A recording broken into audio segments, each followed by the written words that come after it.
Hello, everybody. Thank you, Lee, and thank you, Gina from Springer Publishers and our good friends at School Nurse Supply for sponsoring this webinar. I'd also like to thank each one of you, my dear colleagues, for joining us today. Next slide, please, Lee. There we go. At last, ladies and gentlemen, we're coming down the home stretch. Each day, we look to a lessening of restrictions and return to a more normal home and school environment. But concerns, as you know, continue to grow, and we constantly ask ourselves how we can safely reopen our schools.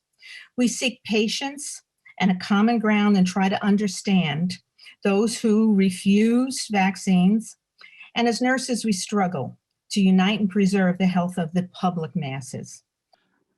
Hi, this is Lee Montville from Springer Publishing Company. Thank you again for joining us. Sorry again for the technical issues. Janice will be with us in a moment, but in the interim, I wanted to just read to you the information here. Today's presentation is the third of a three-part series. On April 14th, we addressed primary prevention through education and the expanded role of the school nurse. Doctors Janone, Bolton, and Dries took us from the 21st century framework, emotional impact on our students, on our role as members of an interdisciplinary school team. On May 12th, university instructors Bolton and Siri focused on secondary prevention, where we reviewed our roles as school nurses and as public health agents in identifying COVID early before disease could spread. Today, we will go one step further to address tertiary prevention and the return to school. We fully recognize that the loss of a normal school experience was difficult for all, and for some, it was absolutely tragic. We will look at strategies on how to help those children who are already marginalized due to mental illness, substance abuse, and gender identity issues. The program is titled The Marginalized Child Speaks and will include 4 presentations. After a brief update from Dr. Yankis, each speaker will offer highlights of their areas of expertise. Dr. Brenda Marshall will discuss the effects of isolation on the mentally ill child. Dr. Kernan will address the needs of the addicted student. And Joanne Goodall, a family nurse practitioner, will guide us on how to help the transgender youth. We could not have had this webinar series without Dr. Yankis. He is a former high school teacher, current pediatrician, author, school medical advisor, fellow in the American Academy of Pediatrics, and huge supporter of school nurses. He has received numerous awards recognizing his service to children. I proudly introduce Dr. Yankis, our go-to person. Thank you, Lee. I appreciate the introduction. This has been an extraordinary school year and a half for faculty, school nurses, administration, and certainly medical homes that have taken care of children. And I will put in a call for those people taking care of faculty as well. What we have learned are some best practices, which we need to continue. We've had a chance to review things that simply didn't work. And we know going into the next school year, the kinds of things that we're going to have to resurrect when September rolls around, or use during the extended school year and summer school for those people who will be participating. Next slide, please. So updated CDC recommendations, of course, the 3 stalwarts that have proven to be not only reasonable but effective have been the use of mask wearing, ventilation systems in school and a review of what that meant for old and new buildings, and certainly physical distancing between students. We know what has worked, we know what will work, and we know what will continue to work through the summer. Next slide, please. What we have to remember is that these recommendations have changed almost daily, if not weekly, and in some cases hourly, from the agencies that are charged with teaching us and informing us about the public health. What we have to remember is the Center for Disease Control recommends, but your local health department in each state has authority. They are the ones that enact the laws and the regulations that take place in your schools, your public venues, and your homes. The goal, of course, for the pandemic with COVID-19 or SARS-CoV-2 is to achieve herd immunity and end the spread. How do we do that? We do it largely through immunization, because vaccines live to mutate and mutate to live. Once there is no host for a vaccine, for a virus, there will be no more pandemic. So our goals, obviously, as communities of schools and workplaces, is to achieve the immunity in herds that will end the spread of the virus. Next slide, please. So who are we immunizing?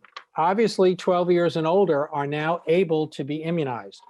The vaccines seem very effective in the middle school and high school group. We are largely immunizing a healthy group of people. But as we learned early in the pandemic, many of these children were asymptomatic carriers and transmitters of the virus. So by immunizing them, in most cases, we will also work to eliminate a source of virus and a source of host for the virus. Younger children, of course, under the age of 12 right now, while they are being studied by the vaccine companies, they are not eligible for vaccine and will be the unvaccinated children who will reappear in our schools in the fall. One of the things to consider is that at no point in this pandemic should we or did we stop immunizing against the illnesses for which we have immunization, such as measles, polio, HPV, etc. There is a time frame between the established vaccines and these emergency use authorized vaccines for COVID. But we need to remember that our school nurses are, in fact, the people that keep track of immunization records for people in school. And this is an additional burden for them in light of the pandemic, but it's important that we don't forget that. Next slide, please. So the vaccine hesitant. This is an important part of our population. We have not immunized over half our population. In some states, we do a little bit more than 50%. In some states, quite a bit less. So what is important to get at least one vaccine jab out there is to educate, encourage, and when I say enroll, I mean people enrolling in their communities to get vaccinated. Who does this and who is the trusted individual in most schools to do this work? That is, in fact, the school nurse. The school nurse is usually the source of great public health information. They are trusted, their offices are trusted, as well as the medical home that most children should have. So we encourage our school nurses to be out there on the forefront of public health and encourage, educate, and enroll families in getting the vaccine, particularly for those children in school 12 and up. Another thing to remember is most states did not stop mandates for schools or employment. So in fact, schools still require the kindergarten vaccination requirements or the 6th grade vaccine requirements. Those didn't change in most states. So as a consequence, it will be important going forward for the next school year that school nurses are able to audit what the state will ultimately audit you for and make sure that people don't show up for school unimmunized with those vaccines that are mandated in your state. There were no exemptions with the exception of medical exemptions this year and religious exemptions in some states, although some states have eliminated those and most states have eliminated philosophical exemptions to immunization. So be aware of what your mandates are going forward. Be aware of what your state legislatures did over the summer. It is important that you are aware of what happened in your state capitals as well as what your immunization laws are. Next slide. So what are some of the long-term effects we've seen this year for kids that were not yet vaccinated from COVID-19? I mean, certainly what we did find was that we know this is an inflammatory disease.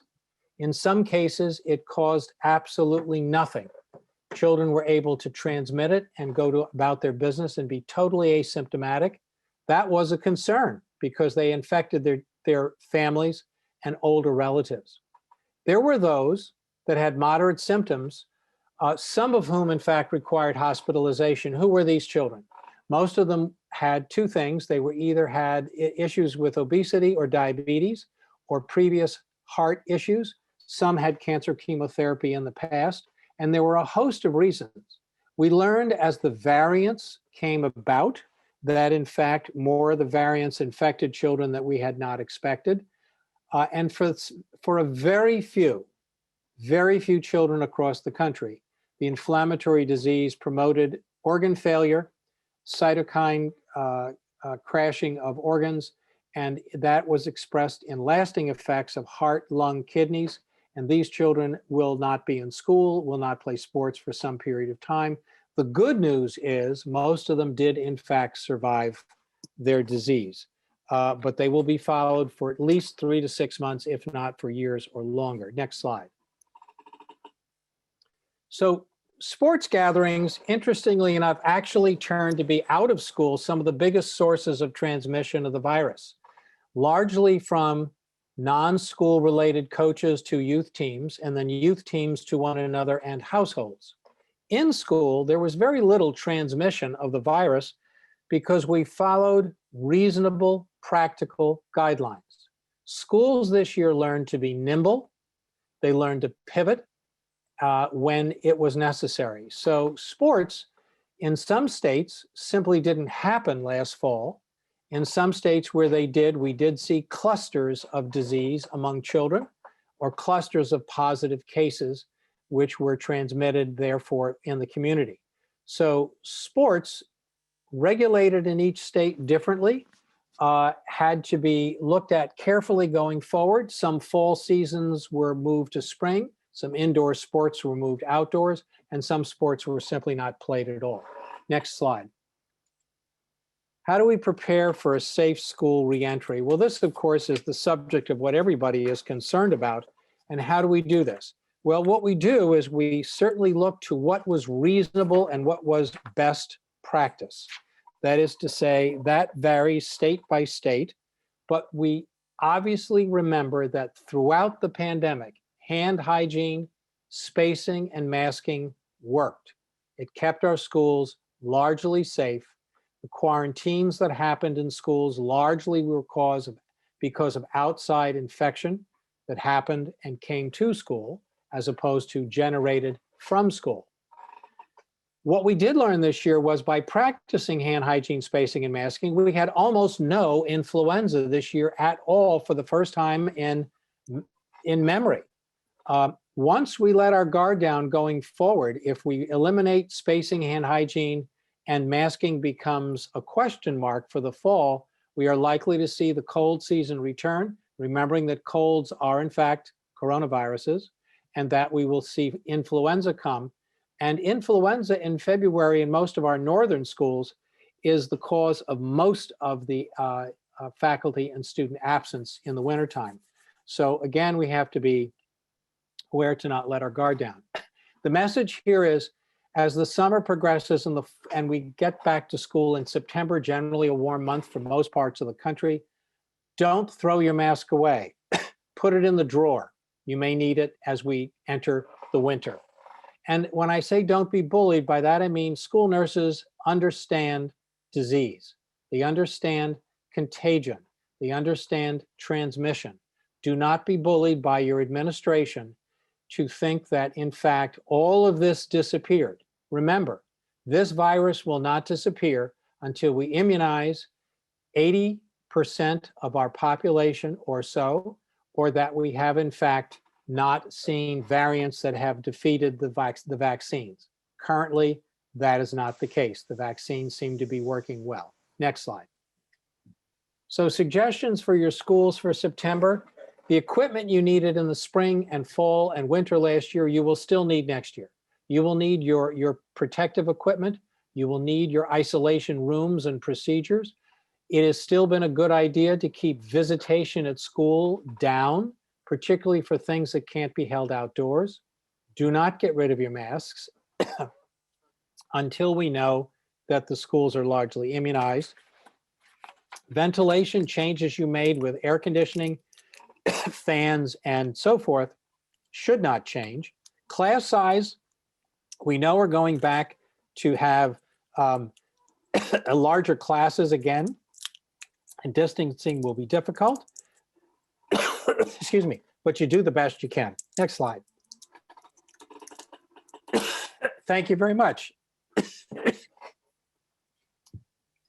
Hello there. I hope you can all hear me. I'm so sorry I lost my internet connection there. Can you Hear hear? you, Janice. Okay, wonderful. Thank you, Dr. Yankus. I'd like to introduce our next speaker. Not long ago, Dr. Marshall spoke at a workshop I held at William Patterson University. She addressed over 240 school nurses on the mental health issues of the school-aged child. She truly brought the house down. She was marvelous. Dr. Marshall is a professor, mental health nurse practitioner, has authored numerous books, has a private practice, and is a Fulbright Scholar specialist in mental health.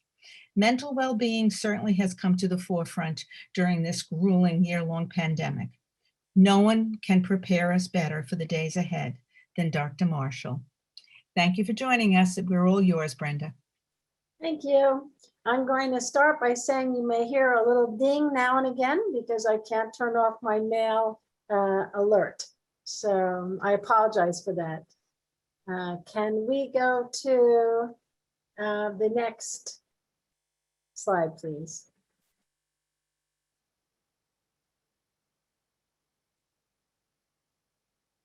So mental health exists on a continuum. And it's not just emotional. Mental health is mental, emotional, and physical. And it goes from feeling well in your own skin, we usually say, to having severe mental illness. At any time, any one of us is somewhere in that middle area of mental health, depending on our stressors, depending on our day-to-day requirements, our food, what we take in, our nourishment, our safety, and all the things that we rely on to stay safe in the moment affect our mental health. The next slide, please.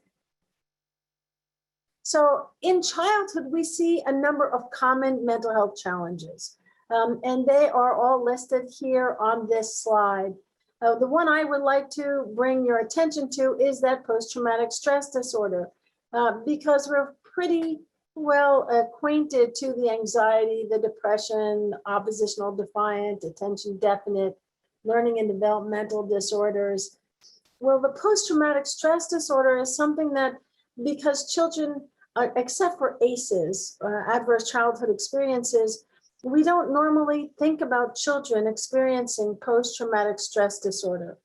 But during this talk, I want you to start thinking about the pandemic, about natural disasters, the hurricanes that we're experiencing, these actually being trauma events in a child's life. The sudden and abrupt cessation of school, inability to eat anywhere but at home, inability to see grandparents except for through glass pane windows. And this is true trauma. And it's trauma that, although it may not be one big trauma, it's the small t trauma that happens to them day after day after day, to a point of exhaustion, where now, after a year and a half with most children not returning to school full time, we're seeing a lot of emotional disorders that are related to that. Next slide, please. So when we think about mental illness in and of itself in childhood, we have almost 20% of our children who have a diagnosable disorder, and that was before COVID. Of course, ADHD and behavior problems are disorders that we routinely see in schools anxiety and depression, which are very high on the list. Again, we see them in oftentimes that anxiety dissipates a little bit within that social milieu, that the student is able to get out of a home, perhaps a home that has its own stressors, get into school. And for most school nurses, you know that the child who has any physical, emotional, mental disorders are frequent flyers to come into your office, because in your office, they are safe. So having a little bit more of a radar for this PTSD that I'm going to talk about really is going to be helpful. Next slide, please. When we look at the dispersion of the anxiety, depression, and other behavioral disorders, and we look at it by age, you're able to see that that anxiety is usually higher in the older kids. But when we look at the depression and the anxiety, it stays pretty much the same in the middle school kids and the elementary school, and the behavioral disorders are higher. The one problem that I see here is that PTSD also has a whole spectrum. We call it an umbrella diagnosis because it has so many pieces to it. And anxiety and depression and behavioral disorder, these are part of the spectrum that we see in PTSD. This dysregulation that suddenly has a child who never before was acting out or stealing things or pinching a sister or a brother, suddenly starts having this kind of behavioral demonstration. And we have to start thinking PTSD. Next one, please. So who's at risk? We start thinking about who's at risk. And it's very interesting because I often talk to some of my clients who are, middle class, upper middle class, and they were worried that COVID was going to affect their kids, in that their kids would be afraid to go outside. And quite the opposite. For a child who has anxiety or depression, COVID actually was a godsend to them because they got to stay home and they didn't have to go out into the society where they had to interact with others. One of the people that I take care of actually said, well, COVID is teaching other people what it feels like to have anxiety. I don't feel so alone anymore. So our children who have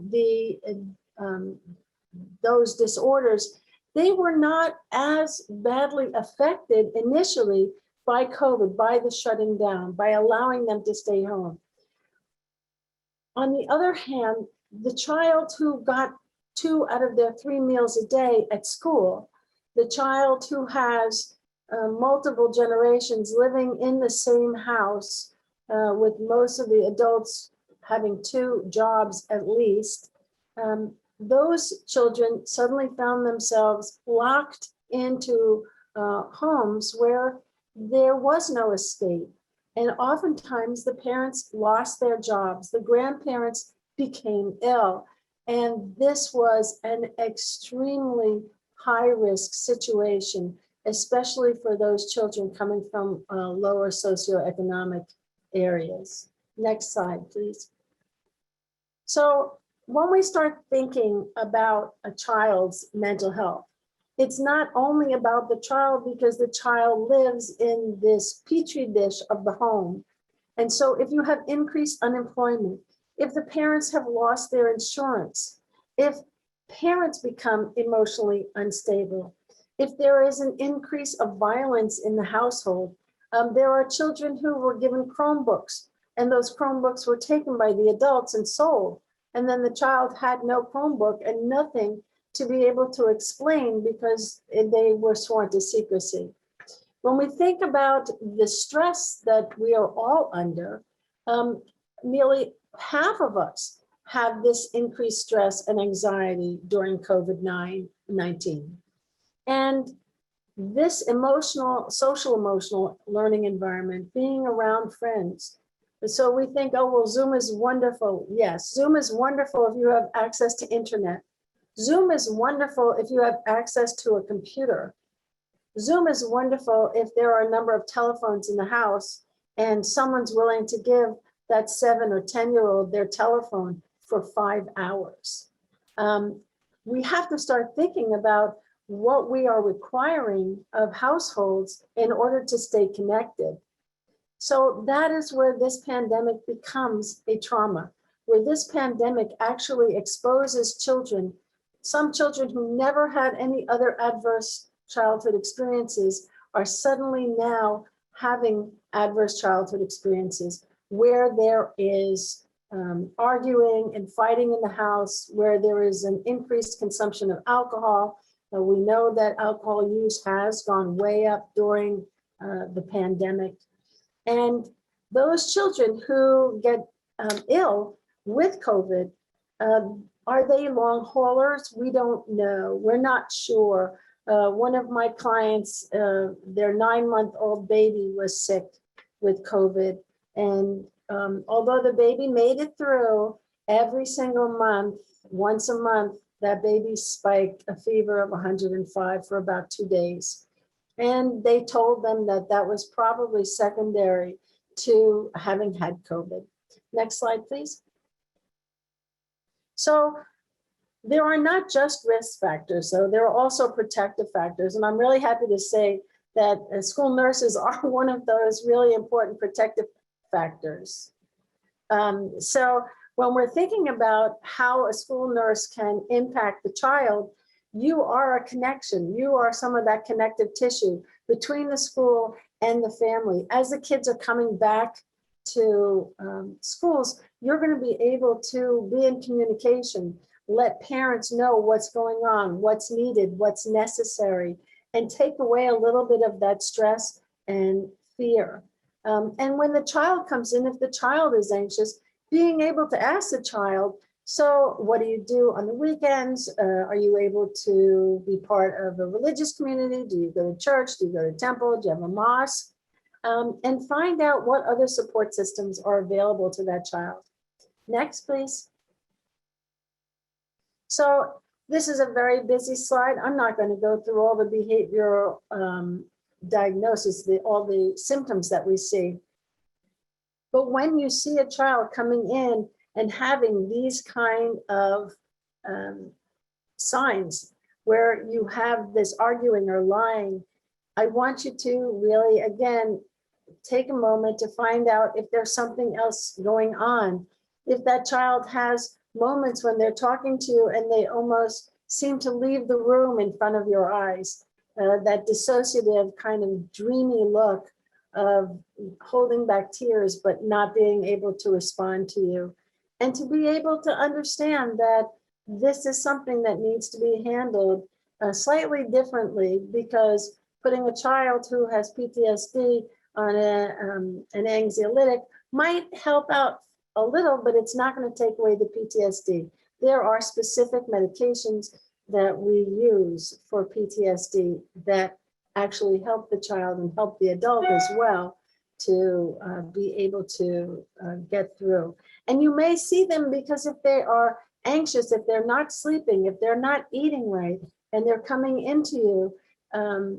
Actually, one of my clients has a child who has very severe allergies, and her daughter is thrilled that everyone's going to be wearing masks back to school, because it means that her allergies are not going to be so terrible, because she too will be allowed to wear a mask, and that will actually help her. So I think that we have to look at the times that we have that are great teaching moments, so that some children may continue to wear masks even after September, if they want to. Next slide, please. So again, I just went over this one, the role of the school nurse. Education and health counseling is really important. Being able to refer the kids that you think are suffering from PTSD, or if they have crises going on in the house, if you find out about an abusive situation, in addition to being able to get them a referral for emotional health, being able to have the family get some help. This persistent assessment is really something that we have to engage in, because these signs and symptoms are going to be showing up at different times in the day. Incredibly important is that you take care of yourself. that you are not someone who lived outside of COVID-19, that every single one of us who are nurses and who are giving so much of ourselves to everyone else need to take a little bit of time. I say the high five, have 5 people, name them, and know that you can reach out to any one of the people in your high five list and just say, I'm feeling a little exhausted. Can I just talk to you for a minute? Or can we go for a walk? Or let's do yoga together. Just having something there, because if you are depleted, you are not going to be able to help others. And it's really, you are the most important person in many of these children's daily lives at school. There is something called Youth Mental Health First Aid. I teach this as part of the National Institute of Mental Health. And if you look up Youth Mental Health First Aid, you'll find that there are a number of different online virtual programs that are offered. Next slide, please. And these are my references. And I just want to take the last minute to just say hearty thanks. I am the mother of a child who has epilepsy and went through all public schools and loved her school nurse. And I just want to thank you all for everything that you do. Thanks for paying attention. Thank you, Brenda. That was wonderful. And I'd like to reiterate the importance of mental health first aid courses. They're offered all over, and they have some for adults and they have some for adolescents. And of course, William Patterson is offering them with Dr. Marshall, but you can go any place. I took mine at a local library and it was wonderful. So thank you again, Dr. Marshall. Okay. Dr. Kernan is the chair of our public health department at William Patterson University and the recipient of many, many applied grants in the area of substance abuse prevention. He currently serves as a research director for grant-funded countywide substance abuse prevention coalition and the primary investigator for a drug-free communities grant. Dr. Kernan is passionate about his work and his desire to help students. Today, he's going to share that extensive knowledge with us. Take it away, Dr. Kernan. Thank you, Janice, for that nice introduction. Very happy to be here to speak with a population of health professionals who I love working with and I've worked with for many decades now. School nurses are a group of people that often intersect with the topics that I deal with in the community quite frequently, and to have an opportunity to speak with so many of you about this important issue is a pleasure. The 2 questions I was asked to address today, you can see on the slide before you. So primarily what I'll be talking about today is what many of us call a crisis within a pandemic these days.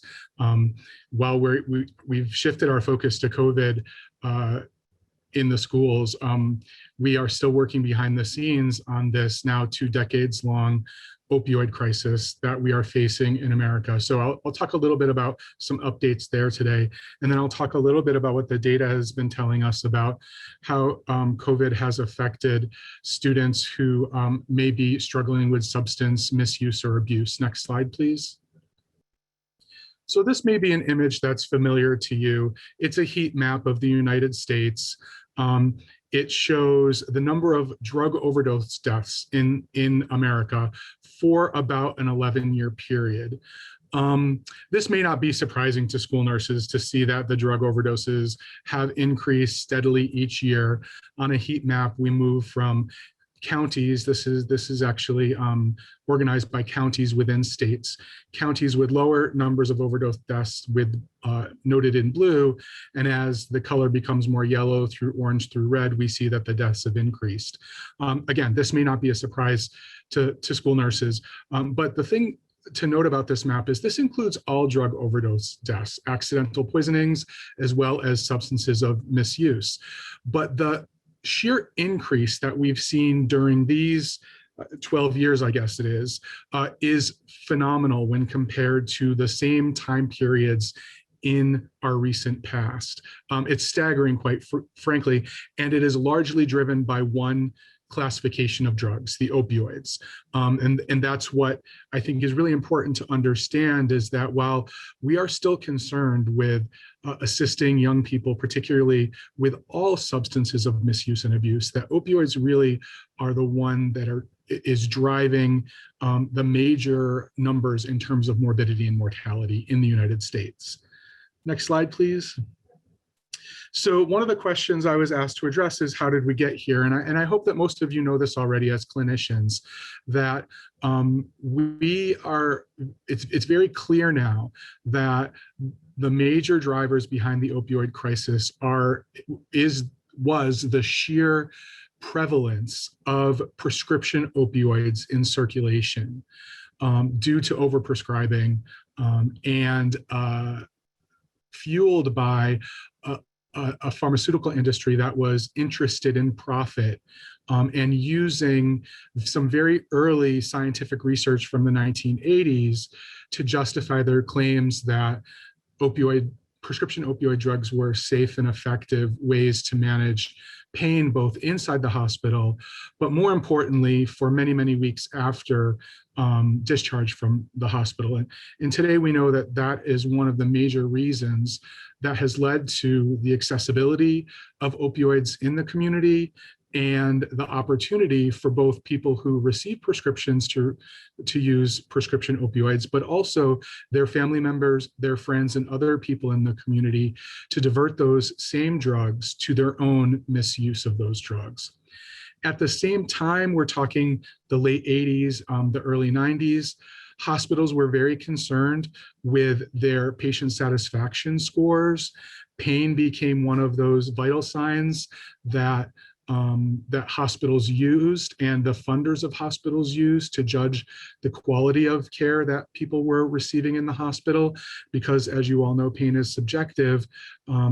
It was really a critical thing for hospitals to try to improve their patient satisfaction scores. And one way to do that was to better manage pain in a way that may have been counterproductive to the health of the individual. So we ended up with medicine cabinets across the United States full of unused, expired medications that often got in the hands of people for whom the prescriptions were not written. Next slide, please. So we often think in the prevention world of this one drug in three sub-classifications based on its origin as well as its typical use. So we think about prescription opioids, heroin as a separate sub-classification, and the synthetic opioids, both those that are legally manufactured like fentanyl and those that are illicitly manufactured, and often will have other substances combined, which can very much increase the danger of that particular drug. And I want to think about these three different subclassifications of drugs because the data that's collected by the federal agencies, federal health agencies, often diversify the word opioid into these three classifications so we can actually look at data points for each of these. And we'll see that in a few slides from now. Next slide, please. So this is a common thing that's been known within the public health world for quite some time now, that we are unique in the United States in our use of prescription painkillers. We consume, the percentage is actually quite a bit higher now, it's closer to 90%. Today, we consume about 90% of the opioid-based painkillers that are available in the world, while we are only 5% of the world's population.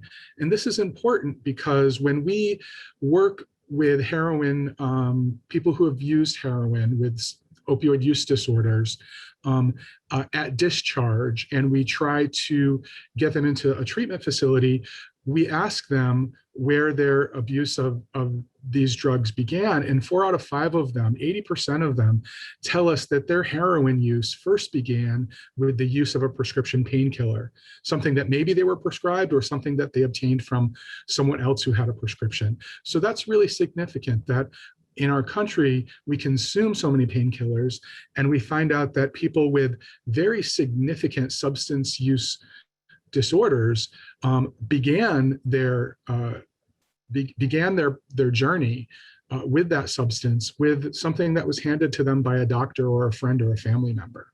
Next slide, please. So this is the slide I was referring to earlier, why it's important to understand that we think about opioids in three major classifications. And this slide very nicely depicts essentially the last 20 years in the United States and how overdose deaths related to opioids have evolved. Wave one began actually before many of us were even aware that prescription opioids were becoming a community-based public health concern.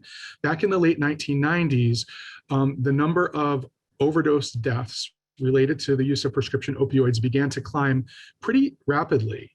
And then when we became aware of it, we started putting prevention programs into place, most of which initially focused on getting those drugs out of circulation and doing provider education, mandating that providers talk to their patients about the addictive nature of the drug, getting naloxone into circulation, allowing over time pharmacies to have a standing order to dispense that medication. And I should just note, everything I'm talking about is really based on the state and the municipality where you live. New Mexico's naloxone access laws, for instance, were the first in the country, and other states didn't actually pass Narcan access laws until a decade later. So a lot of what I'm talking about is based on where you are located geographically, and much of the work that you might do as a school nurse around opioids will even be subject to state Department of Education and even your own local jurisdictions mandates. But what's significant to understand here is, as we were getting a better handle on prescription opioids in the community, we started into 2010 seeing a very significant rise in the number of overdose deaths related to heroin. And in about 2010 is when many states started taking public health officials more seriously in terms of trying to increase access to naloxone to folks in the community.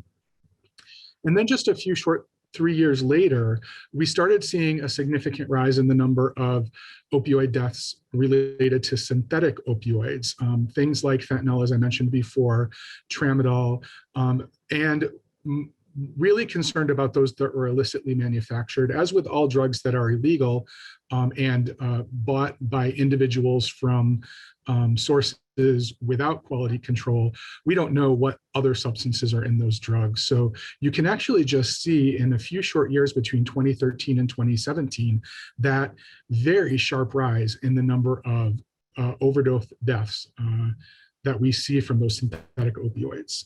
And that is, while we're still concerned about all three classifications of opioids, that is the one that currently we're having difficult time coming up with prevention activities for. Next slide, please.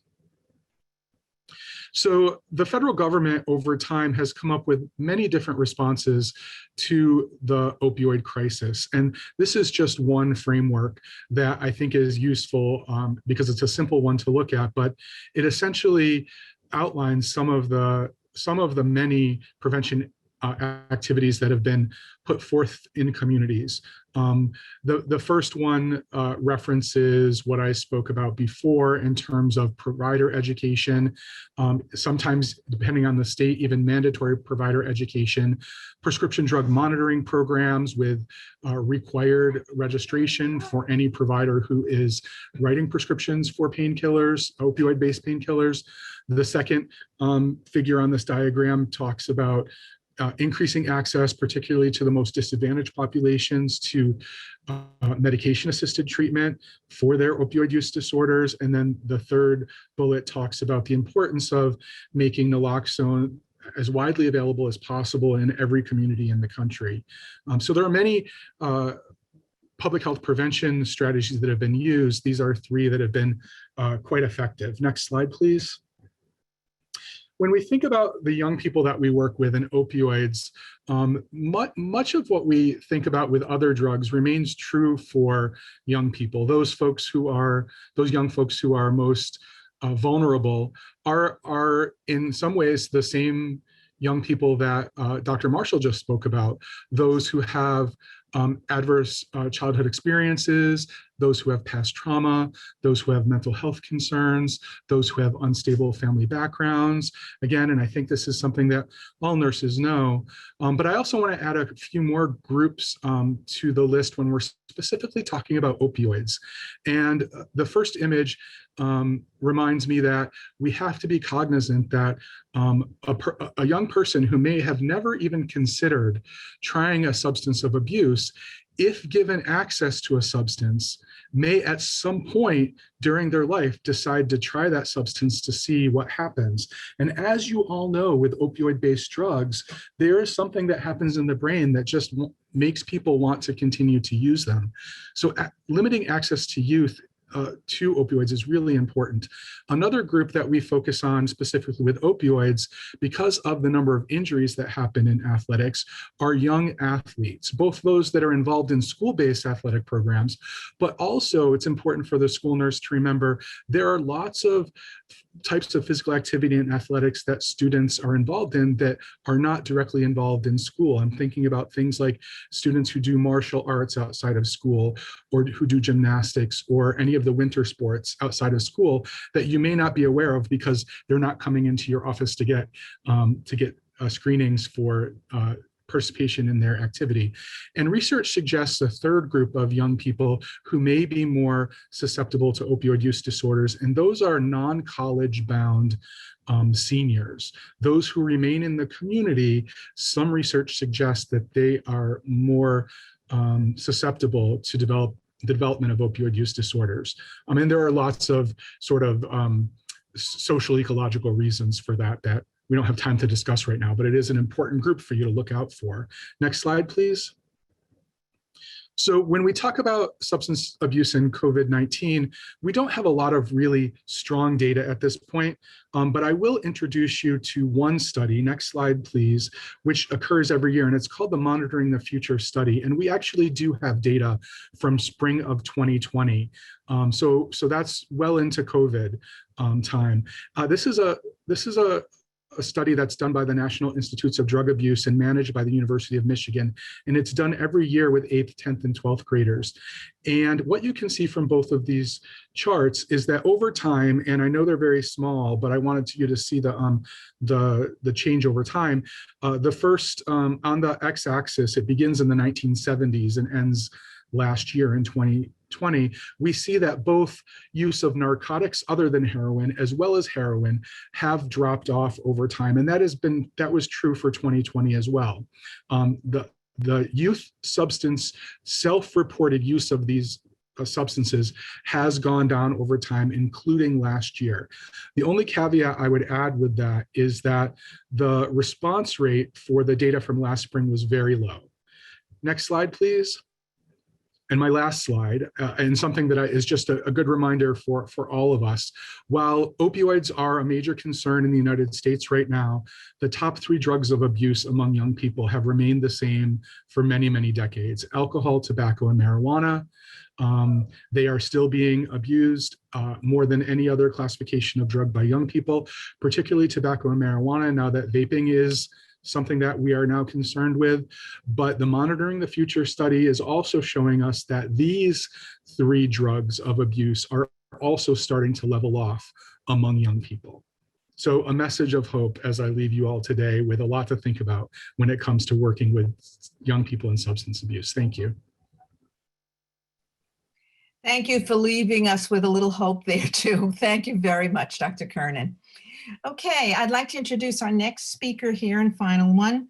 I'm especially honored to have this speaker with us. Know that I interviewed a number of highly competent experts in this field, yet something was wrong. I just couldn't relate to them. I needed a nurse. And was fortunate to find Joanne Goodall for us. Nurse Goodall has served the transgender and non-binary community for 10 years. She actually organized her own clinic, which arose out of need. She is connected now to a large collaborative of gender care providers in Pittsburgh and works with high-risk students as well. She speaks, most of all, more than anything else, all than her credentials, she speaks the language of nurses and does so not only with knowledge, but with kindness. So let me introduce Joanne Goodall. Hello there. Can you hear me okay? Yes. Yes. Okay. So I'm going to go through this pretty quickly because we're almost out of time. So I'm Joanne Goodall. I'm a nurse practitioner. Happy Pride Month. I work in Pittsburgh at the Center for Adolescent and Young Adult Health, part of Children's Hospital UPMC, and I am currently at Family Links, which is a shelter system that I'm the nurse practitioner for. I had kind of a longer introduction, but other people have said it. Kids are coming back into school, or it's the end of the school year. They'll come in the fall, hopefully in person. They might have a different way of looking. They might have a different name that they use, a different pronoun that they use. And that's kind of what I'm here to talk about, is to just kind of give you the highlights.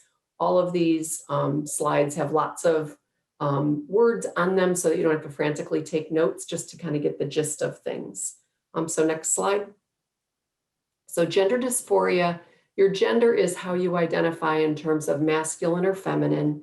Gender dysphoria is when the gender that you identify, how you feel internally, doesn't match your body and it gives you distress. So euphoria is happy, dysphoria is unhappy or distressed. Transgender is when somebody finds that the gender they were assigned at birth, and that's the language that we use, doesn't match their physical body. And so if someone doesn't feel that that's right, they're not cisgender. Cisgender matches, transgender is other. It doesn't mean that it's absolutely male to female or female to male. It might be a wider spectrum. Binary does mean specifically male to female, or a specific male person, a female person. Non-binary means somebody who doesn't identify just in that strict sense. So kids will say like, well, I'm 75% male and 25% female. Those titles don't work for me. So I'm a demi boy, I'm a demi girl, and they have different terms. So if somebody says something and you don't know what it means, just ask them. Name and pronouns, it's very important that you use the name that someone tells you that they go by. So, we talk about somebody's legal name or their birth name. Trans kids will call it their dead name, and that tells you a lot about what it means. I like to say the name that you use, the name that you go by. Is there any other name that you use? Some people use their American name or their nickname, and other people have just chosen a name that fits better for them. What do you use? And then use it. Document it for legal purposes. You use their legal name and then switch over to the name that they use and the pronouns that they use. And just for prevalence, before I go to the next slide, for prevalence, it's standardly discussed about 1 or 2% of the population.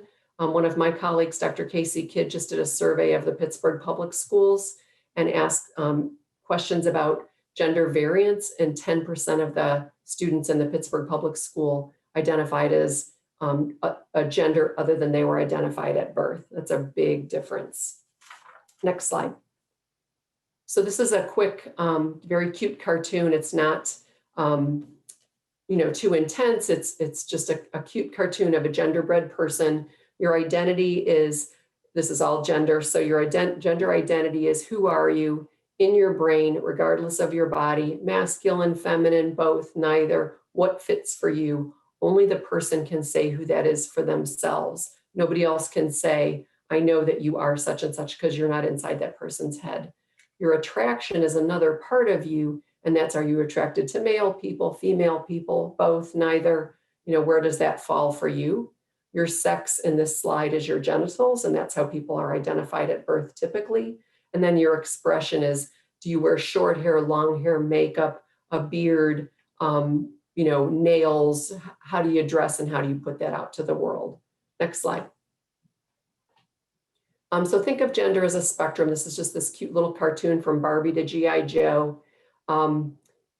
Again, binary is female or male, non-binary is anywhere in between. Other terms that people use are agender, when none of these titles works for a person, and they may say, I don't feel like I'm either male or female. Nothing in between, I'm agender. Gender variant is kind of a gender expansive term. AFAB and AMAB are assigned female at birth, assigned male at birth. We don't talk about somebody with their biological sex or, oh, back when you were a boy. We don't talk about it that way. People can have a lot of anxiety about the language that's used. And it's unbelievable to me sometimes how deep that anxiety is. People expect to be disrespected and disregarded and told they can't be and they shouldn't exist. And maybe they should just go kill themselves. And that literally gets told to them. So be very sensitive, as school nurses would be. You're a very important person in this kid's life. This is a difficult path in life. Nobody's doing this because it's fun. They're just trying to live in their own skin and trying to find their way. Next slide. So how clients present. Sometimes kids, it's easy for us in a way that they come to the clinic for gender care, but also you see these kids, they have headaches and stomach aches, they have depression, they have school avoidance. Sometimes they have no idea what's happening, and other times they're very well read, but they just can't say it. I have a colleague in Pittsburgh who was in medical school and a very knowledgeable person, very, verbally adept, and couldn't tell anybody that this is what was happening to them. So sometimes it takes the person to say, did you ever think it might be about gender? Did you ever, we ask about depression, we ask about abuse. Did it ever occur to you that maybe something else is going on? And they may say yes or no, and you're not introducing it in a way, just like if you say, have you ever been suicidal? You're not introducing suicidality to somebody for whom that wouldn't make sense. You're not telling somebody, oh, you must be gender variant or gender expansive. You're not going to introduce that, but it might allow someone to say, oh, maybe that is what's happening, or I didn't think I could tell anybody because I was told if I ever wore that dress again, I'd be in big trouble. So parents are sometimes lost and overwhelmed. Sometimes they walk in the door and say, we're ready to get started, give our kids their medicine. When you're able at the school, I know this is a little different, but talk to the kid by themselves. Don't out them to other people without their permission. Who did you tell? Who knows? Thank you for telling me. That's really important personal information. So make sure that you're that safe person, again, as school nurses are. Go ahead to the next slide. How clients transition. So there's fully reversible, partially reversible, and irreversible. I'll let you read those. Go ahead to the next. How do you support and educate the child? Like you do with everything. Ask them what's going on. Discuss gender as a spectrum. Maybe that's a possibility for them. Maybe it's not. You never know who you're talking to, and they may say yes or no, but it might be their friend, it might be their parent or their partner or their sibling. Whoever they are and wherever they are is okay. Again, use their name and their pronouns. Even if you can only do it in the nurse's office, it makes a huge difference. What are they finding out about themselves? Again, you can continue to read these. Next. Terms to avoid. A person is not a transgender. They're a transgender person, a trans kid, a trans boy. They're not transgendered. They're transgender. Again, they're not biologically male or female. They are assigned male or female at birth. Tranny is really, really, really bad. It's usually what's said as someone is beating you up or going to kill you.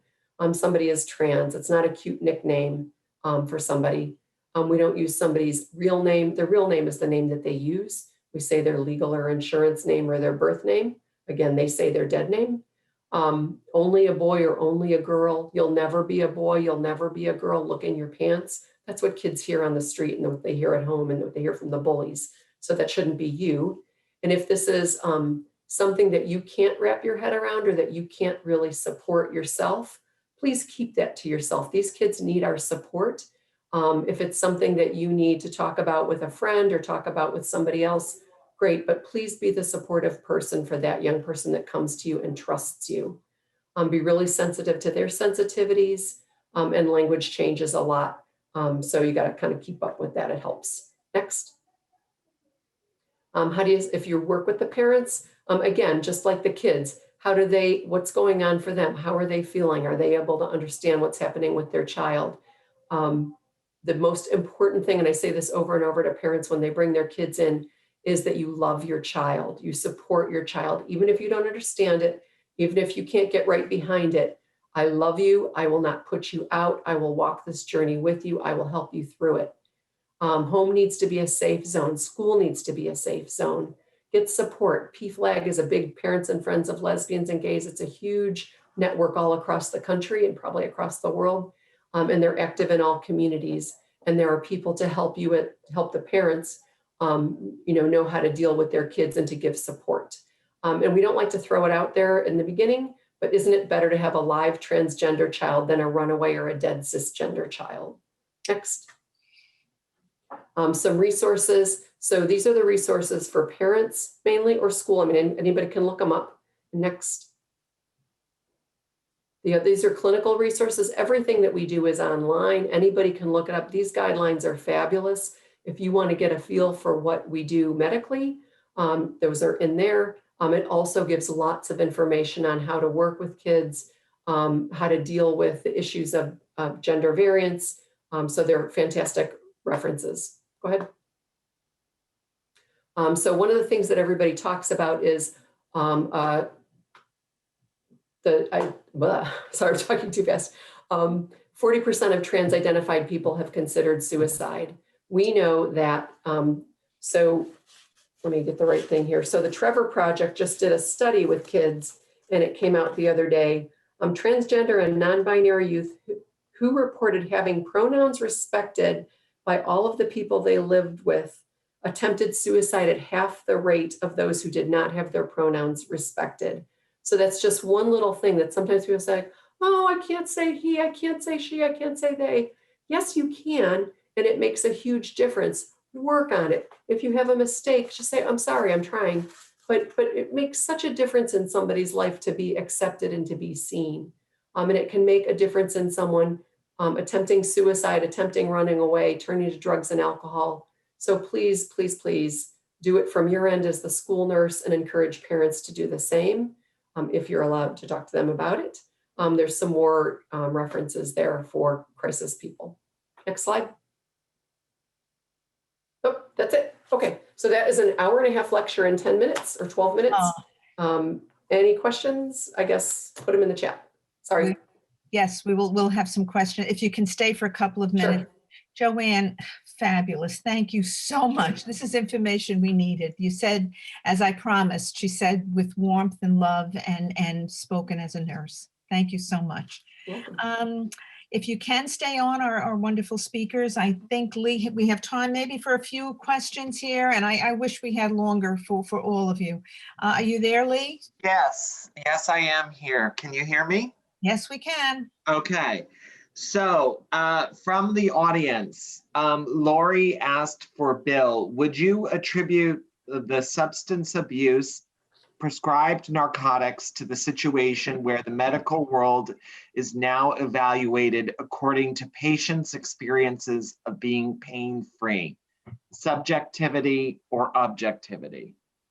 Yeah, Lori, that's a good question. And I think my answer to that would be, I think that's where we were 10 years ago.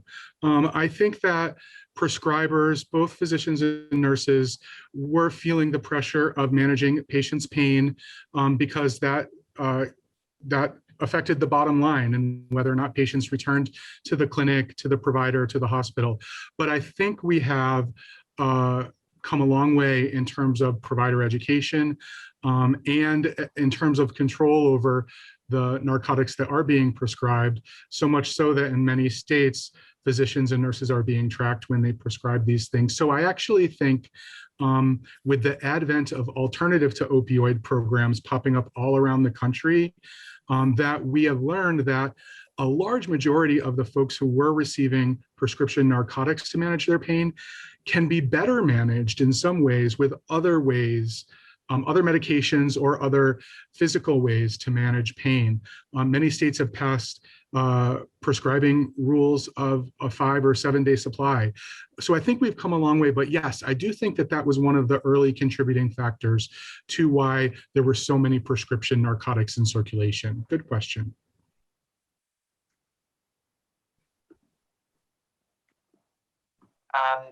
Sorry, Harriet asked how to assist a parent you think has substance abuse issues. So So this is a good question too, because obviously substance abuse, as with a lot of the concerns we talked about today, are not just a child's issue, but it usually is a familial issue. One of the things that a school nurse should always remember, and it's something that I say every time I talk to school nurses, is there are resources in the community for you, the school nurse. It's not your role to be the substance abuse counselor for a parent, but you certainly can place yourself in a role to provide information to the household about substance use and substance use disorders. And I do know many school districts, often through the health teacher, quite frankly, where information about local resources routinely gets sent home to all schools when there is a concern about a particular family. But all students get, I said all schools, I meant all students. All students in that classroom have information about resources sent home. I know Brenda works in this area too, so I didn't know if you had another response for that, Brenda. Just think having a list of resources on your desk so that if it seems that there's a problem, you can send home just even a piece of paper that says, are you having problems? If you know someone who's having problems, here are some numbers. They're anonymous calls. Just having that come home sometimes is quite helpful. And just having that resource list there. Oftentimes, if a child is suspected of giving up a parent with a substance use problem, unfortunately, the child can be in for it. So you have to be really careful about how this is handled, and just having references and making sure your school has those references online so that if parents are coming on to check something online, there are references for if you have any problems. And it can go under COVID-19, which takes away some of the stigma. And Brenda, I was just going to add, this is Lee, I was going to add that we will be sending out the slides to everybody who has attended today. So everybody will have all of the resources that all of our speakers today provided before. Joanne, one question for you. What positive factors influence a child's gender identity acceptance in the home and in the community? I think knowledge of what's happening and what's going on with that particular child. If the things that help some families roll with it, they've seen it, either they haven't seen it at all, and the kid comes out with it and comes out to somebody and they say, it doesn't matter, we love you, we'll help you through this. Or it might be a big surprise. And so parents say, oh, well, I need to educate myself. Learning what it means, what it's about, but using names and pronouns, allowing that child to lead the way as much as is possible within safety. Some parents worry. I had a family the other day and the dad said, if he goes to school wearing a dress, he's going to get beat up. He's trying to protect his child. The kid is saying, I don't care, I want to be myself. Having the adults in the household, even if they don't quite understand, telling that kid that they love them and they're supportive of them, they will get educated, keep talking. Those things all make a huge difference in that child doing better. And again, home needs to be the safe zone. So there's tons of stuff online, as I gave, and there's many more references for any kind of families, community, anybody that needs to be more educated. It makes a huge difference in a kid's life. Thanks, Joanne, that's great.